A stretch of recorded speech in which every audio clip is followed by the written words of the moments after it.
Good morning, everyone. Here's your Mormon news update for March 30th, 2025. First, today we're going to go to the Utah News Dispatch, where it says, after more than 4 decades of calling Utah and Park City home, the Sundance Film Festival is leaving Utah in 2027. The Sundance Film Institute announced on Thursday that festival organizers have decided to move to Boulder, Colorado. Utah was one of the 3 finalists bidding to host Sundance after its contract expires following the 2026 festival. Earlier Thursday, news broke that organizers did not choose Cincinnati, leaving just Utah and Colorado in the running. Sundance's announcement later Thursday afternoon sealed the deal for Boulder. This decision was informed by a detailed evaluation of the key components essential to creating our festival. During the process, it became clear that Boulder is the ideal location in which to build our festival's future, marking a key strategic step in its natural evolution, said Ebbs Burno, Sundance Institute board chair. Sundance's departure from Utah is a blow not just to local filmmakers, but also the state's economy. Last year, the Sundance Film Festival generated about $132 million in gross domestic product for Utah, 1,730 local jobs, $69.7 million in Utah wages, and $13.8 million in state and local tax revenue, according to its 2024 Economic Impact Report. While Utah Governor Spencer Cox expressed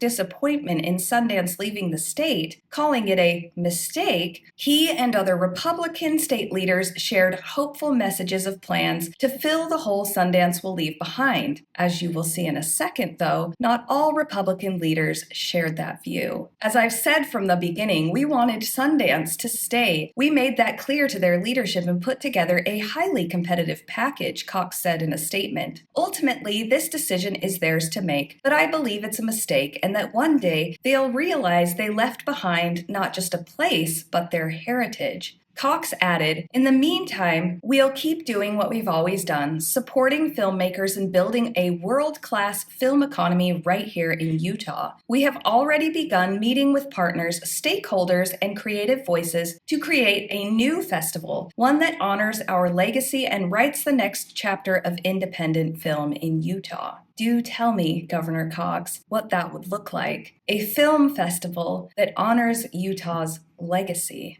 The next part of the article said, did Utah's flag ban contribute to Sundance leaving? Sundance's announcement didn't mention some political drama in Deep Red, Utah that some say could have contributed to the festival's departure and added a wrinkle to Utah's bid. The 2025 Utah legislature approved a bill aimed at banning pride or LGBTQ+ flags in schools and all government buildings, which its supporters said is meant to promote political neutrality in government spaces. Earlier this month, the Hollywood news site Deadline reported that Bill HB 77 could pose an 11th hour obstacle to the Beehive State's hopes of keeping Sundance. The outlet quoted an unnamed Sundance insider expressing frustrations with the bill and calling it a terrible law, a terrible look for the state. No matter what they say, we all know who it's aimed at, the LGBTQ+ community, and that's unacceptable, the outlet quoted that insider saying. As a side note, that bill passed, and pride flags can now not be displayed in government buildings in Utah. The article goes on to say, while state leaders committed millions in funding for Sundance, other Republican lawmakers balked at the decision and were vocal about letting the film festival leave. By Felicia, the Senate sponsor of the flag ban bill, Senator Dan McCay, a Republican from Riverton, posted on X in response to the Deadline article. Sundance promotes porn. Sundance promotes alternative lifestyles. Sundance promotes anti-LDS themes. Sundance does not fit in Utah anymore. I do have a question for Dan. What exactly is an anti-LDS theme? I wonder which film he's referring to, or films. I did have to look Dan up, though, and let's learn more about him through his own words. I'm Senator Daniel McCay, and I represent the south end of the Salt Lake Valley. Worked in real estate almost my entire career. I learned a lot about real estate when I was in law school, and kind of decided that I wanted to, I enjoyed it enough that I wanted to learn more. I've worked for the LDS Church as a real estate investment portfolio, and I've helped manage a small part of the real estate investment portfolio. Balancing the legislature and a profession is tough. And then you throw in the family. My wife and I were married 22 years ago. We have 6 kids. My family affects my legislative decisions a lot. It's pretty typical on Sunday night, Sunday dinner, for me to bring up like whatever the hot button issue is in the state and talk about that at the dinner table. And my kids have a lot of input, and it's surprising how much wisdom I get from listening to them about whatever the issue might be. This January will be 10 years in the legislature for me. My original reason really for wanting to be involved in the state legislature was just the opportunity to be around and make a difference and try and help as much as I can. One thing I'm really enjoying working on is I really am enjoying working on the flag. And hopefully that as we can find something to identify us, like the flag, and it unites us, my hope is that helps build a better community. I love the state of Utah. This place is amazing. It is my home, and I love being involved in things that are bigger than me. No surprise here that he previously worked for the real estate arm of the Mormon Church. Now let's go to some modesty rhetoric featured on the LDS Church's official website. With the new sleeveless garments on the shelves, it's important for us to remember how scandalous Mormon shoulders used to be. The official church website says, "My sister served as a young woman president in Alaska for several years. I have loved and followed her advice for modesty for girls and women. She used the head, shoulders, knees, and toe method. We all know the song, but it works very well for modesty as well. Head, put your hands on your head. If any skin shows around your middle, your clothing is not appropriate. Shoulders, put your hands on your shoulders. If you can feel bare skin, the clothing is not modest. Knees, put your hands on your knees. You should not expose anything at the neckline of your shirt. Toes, put your hands on your toes. You should not be exposing any skin on your backside. I have found this to be a good exercise for checking my modesty and hope that it can be helpful to others as well." This same article also includes this story. "As a mother of 5 daughters, I am constantly looking for ways to help them dress modestly while still looking fashionable. My sewing skills have been invaluable in converting sleeveless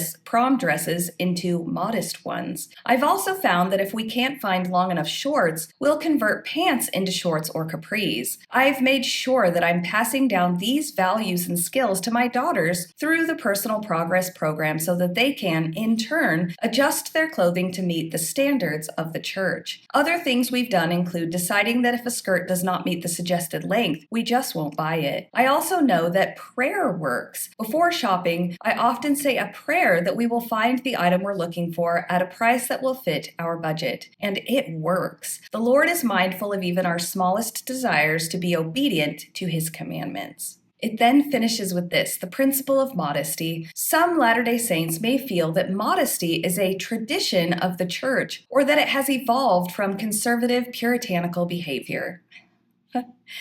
They think that because it's true. Modesty is not just cultural. Modesty is a gospel principle that applies to people of all cultures and ages. In fact, modesty is fundamental to being worthy of the Spirit. To be modest is to be humble, and being humble invites the Spirit to be with us. Elder Robert D. Hales of the Quorum of the 12, Modesty, Reverence for the Lord, Liahona, August 2008. That's definitely the modesty that I remember being shamed with. Now to the church newsroom, where it says Relief Society General President Camille N. Johnson will be the featured speaker at the Worldwide Devotional for Young Adults of the Church of Jesus Christ of Latter-day Saints, which will be available on Sunday, May 4th, 2025 in the Americas and May 11th in other areas. All young adults ages 18 to 35, married or single, and high school seniors or equivalent are encouraged to look for opportunities to view the broadcasts with friends at a locally scheduled event and later discuss how to live what they learned during the devotional. For social posts, use the hashtag WWDevo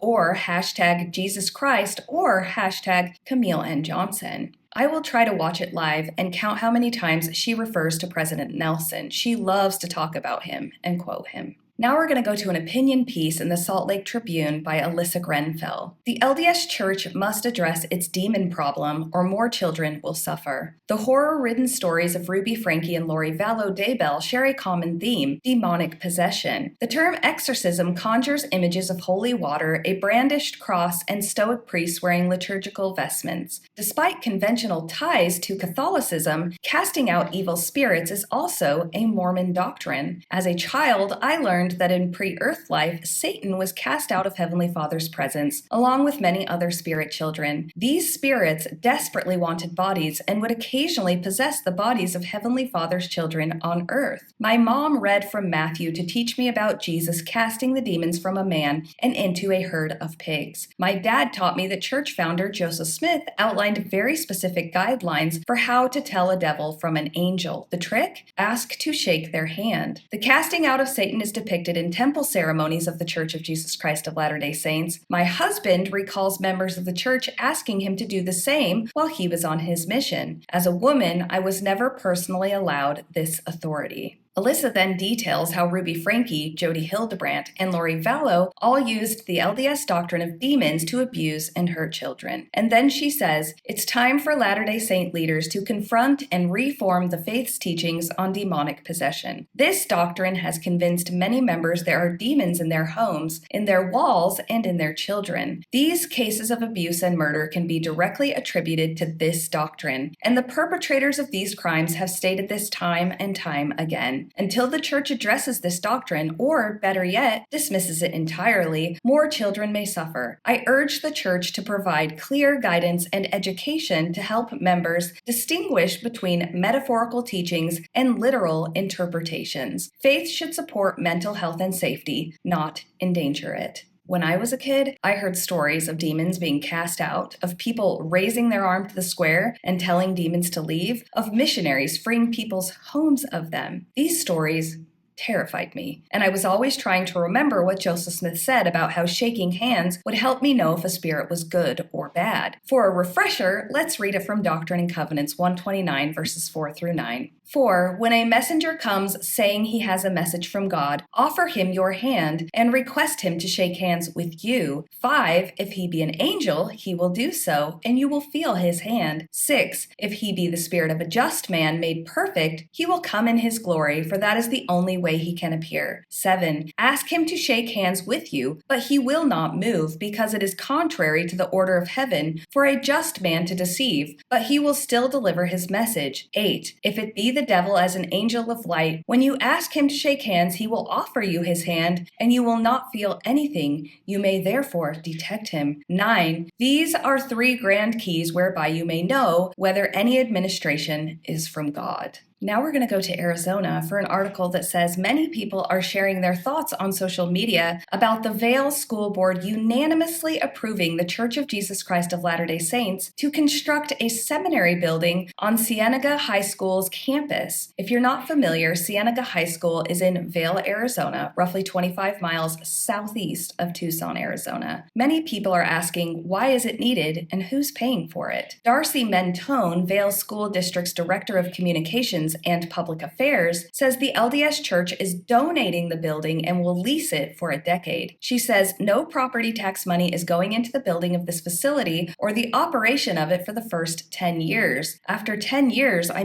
can't predict the future, but it's possible that that room will either continue to be used as a seminary, it can possibly be turned into a community room type space for all kinds of different groups, said Mentone. We don't know what's going to happen, but I do trust that our governing board makes really good fiscal decisions. She says this building will benefit Cienega's LDS students because their current seminary is about 30 minutes away, and with this, students can utilize their release time seminary classes more efficiently. Mentone says she's aware of the concerns being made online and wants to clarify that there is a separation from church and state. At all of our campuses, we have clubs for the Fellowship of Christian Students. Now that's completely legal because, first of all, it's the student's choice to participate, right? And we're not forcing anyone to participate. It's just being made available to students with those beliefs, and that's the same thing we're doing here, Mentone explained. She says the educators at the seminary will have no affiliation with the school whatsoever, and it's all completely operated by the church. This project was 13 years in the making. She says the building will not look like a church at all. It will just be another building added to the property where LDS students have the option to go and will be used for more purposes as well. The building is set to be completed by January 1st, 2026. And last up today, let's go to this very short but poignant quote from Anne Lamott that says, "The most profound thing we can offer our children is our own healing." And that's your update for today, folks. I absolutely hope you have the day that you deserve.